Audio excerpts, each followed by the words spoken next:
Good morning friends. Today we will see AC fundamentals. So I'll try to cover the important things only. We are going to study the various definitions and various concepts with respect to AC fundamentals.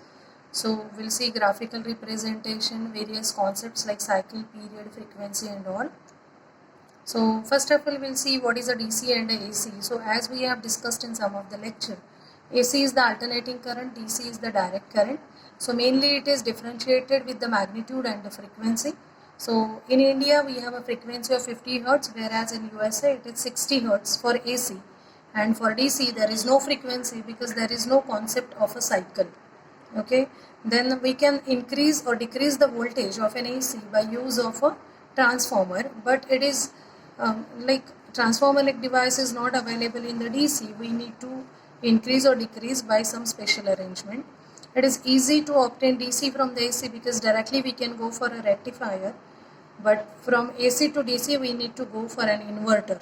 Okay, then AC machines are mostly used everywhere because they are cheaper and require less maintenance, and it's not the case for a DC. Okay, so for alternating current, actually it is represented by a sine wave function whose magnitude is changing with respect to the time. Let us see the waveform of AC and DC.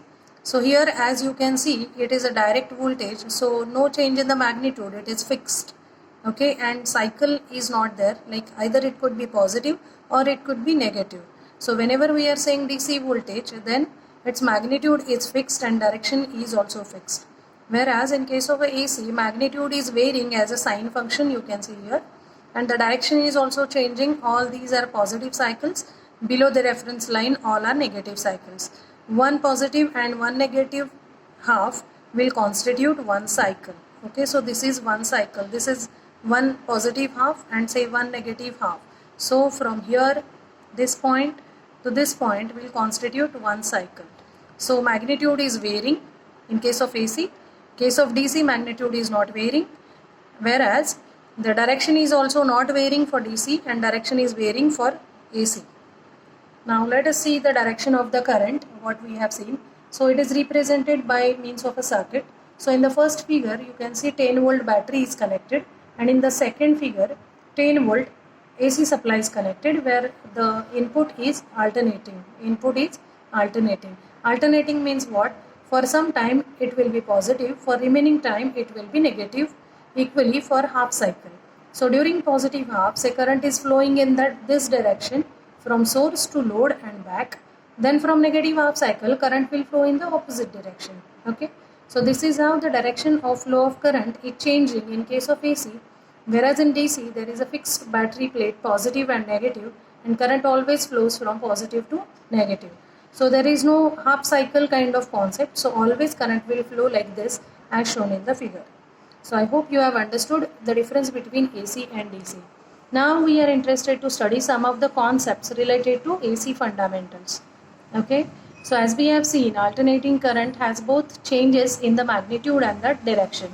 Okay, now any machine that generates the electrical voltage is called as a generator. Rather than electrical voltage, we say electrical power is called as a generator. Generator, specifically if it is generating alternating power, then it is called as the AC generator or the alternator.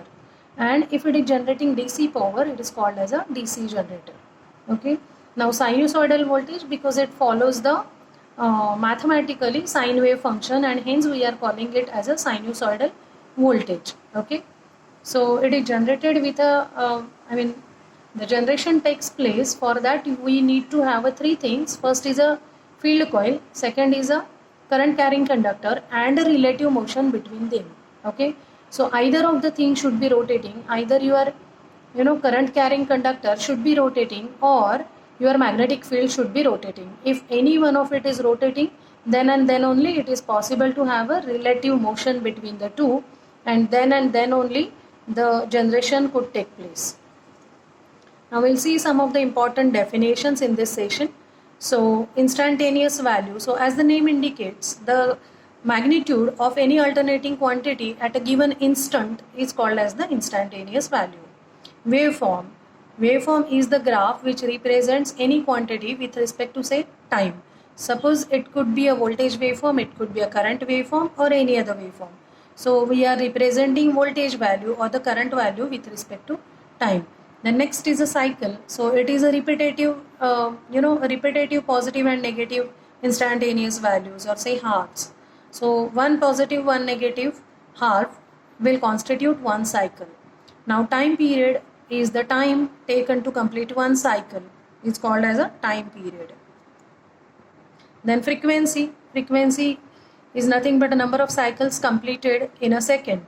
So in 1 second in India, 50 such cycles are completed, and hence we have a frequency of 50 Hz, whereas in USA it is 60 Hz. Amplitude is the maximum value, which could be positive or negative. In any cycle, if maximum value which could be positive or negative is called as an amplitude. So it is represented by EM, say EMF, voltage, or IM if it is a current waveform. Okay, so generator principle we'll see in the next session. Thank you for this. Thank you.